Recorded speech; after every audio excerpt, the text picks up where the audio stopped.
with each other, and I said, oh, do you know what, I'd love to come to Radio Yeah, good talk. I mean, it's just a case of forgetting about the microphone, that's what it's all about.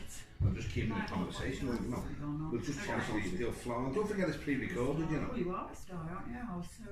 Now, she's gone from running her own business in Merseyside for 20 years to becoming a #1 best-selling author on Amazon and around the world as well, with her first novel, Island of Secrets. And now she's released a second novel called Villa of Secrets. And I'm thrilled to say Patricia Wilson has popped in for the chat. Patricia, how are you? I'm very well, thank you, and I'm really happy to be here. Well, just tell us about you then. You ran your own business for 20 years, so yeah. where did the writing come in? Was it always there for you? Well, what happened was I was in Birkenhead. I had a couple of shops there, and we did sewing and repairs and things like that for a lot of the local shops, and decided to retire at 45 because I thought, well, it seemed old then, 45. Now I'm 69. I'm not well on it, you know. Thank you.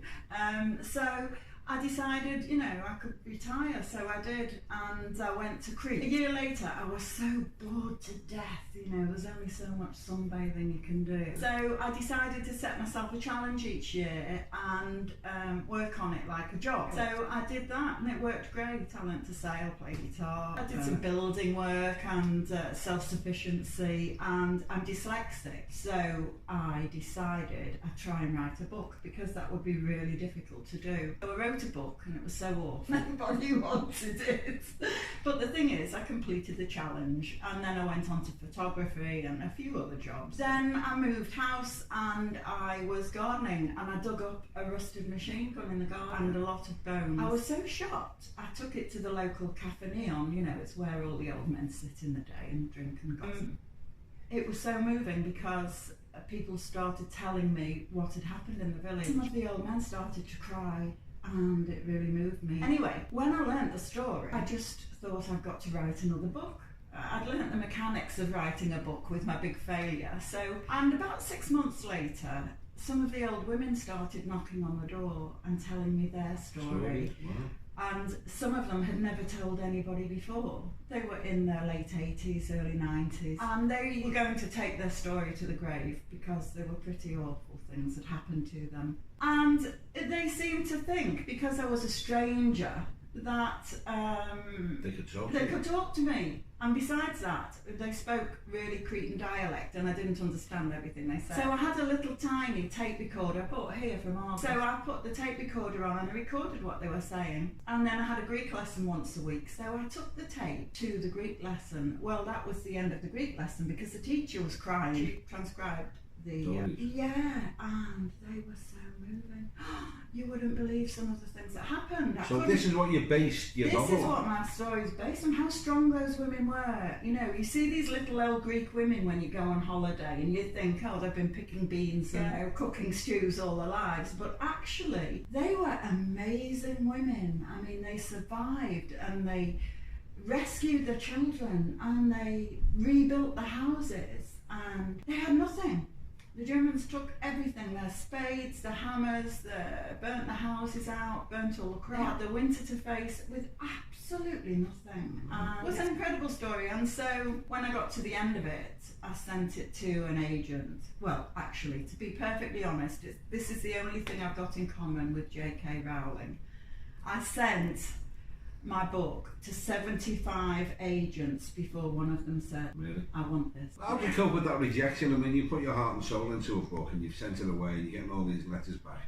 Do you start to doubt yourself in a way? Well, yes, you know, after every rejection, I read through it again. I must have read that book about 200 times. And every time I got that rejection, I looked at why and what might be wrong with it. Did you run it by other people though before this stage, did you? Well, this is a difficult thing, that people that self-publish do this. They give it to people they love and they don't mind telling them bad things. And of course, the people that love them don't want to tell them any bad things, and so they're living in a bubble sometimes. Not all of them. There are some very good self-published authors, but too many of them rely on people that they love, and what they really need is a good editor. And I found one. I was very lucky. I've been through several editors and I'd paid out an awful lot of money, and then I found a superb guy, professional editor, And he went through with a fine-tooth comb? Yeah, he did, and he said, look, you're doing this, you're doing that, don't do this, don't do that. Felt in a relationship with him, really, and he was absolutely right. Well, that was the Island of Secrets. Yeah.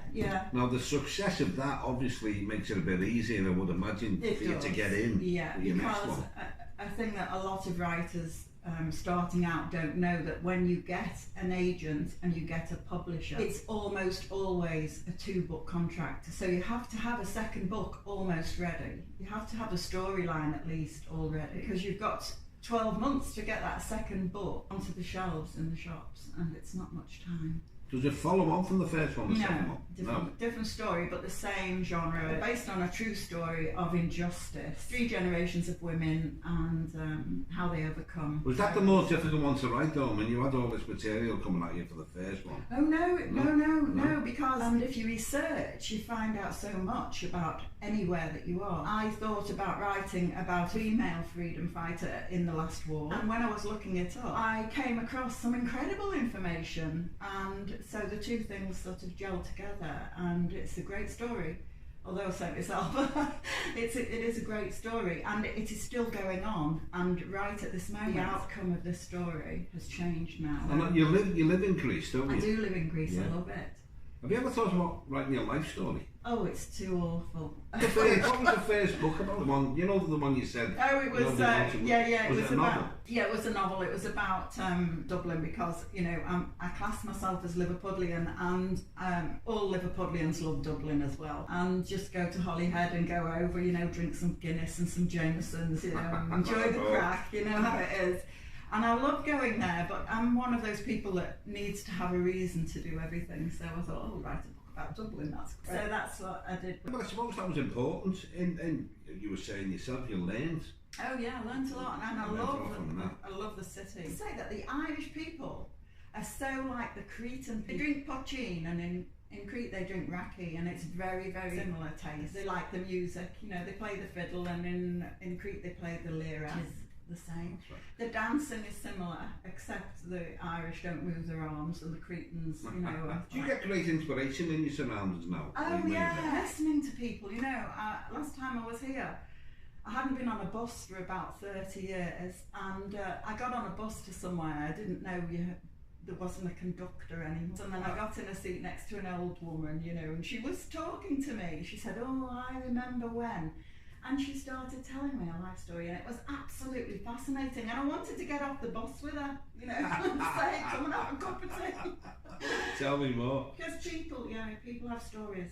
So are you working on number 3 now? I am, absolutely, yeah. About Santorini. So where can we get the books? W.H. Smith's, Asda, Tesco, all the supermarkets and shops, and Amazon. It must be a great thrill to stand there and look at a bookshelf and say, my book there. Do you know what's marvellous about it? I am dyslexic, as I said. Dyslexia wasn't known when I was a child. I had cane stripes on the backs of my legs every week, not being able to write. I didn't learn to write, although I ran the businesses, and I had to pay by cheque. There was no credit cards then. I didn't learn to write until I was 42, and I bought a word processor from Argos down there. Oh, I keep forgetting not to say second mention of Argos. Yeah, they were getting royalties out of this interview of Argos. I bought a word processor to write a work manual for the girls that were working for me. It had a spell check on it. Well, I confused the spell check something awful, but how marvellous was it to be able to write your thoughts down on paper? Wow. I'd never experienced that before. And I couldn't stop, and not long, only 3 years later, I retired, you know, and I bought a computer then. Just incredible. Well, just to write on it, yeah. But it's a great story on its own without your books, but the Villa of Secrets is out now. It's not a follow-on, it's the next book from the Island of Secrets. I'll watch out for the next one. Patricia Wilson is the author with a great story to tell herself, and a great pleasure to see you back in Liverpool, you know. Take care of yourself. Thank you very much. Thank you very much. I love the programme as well. Yeah.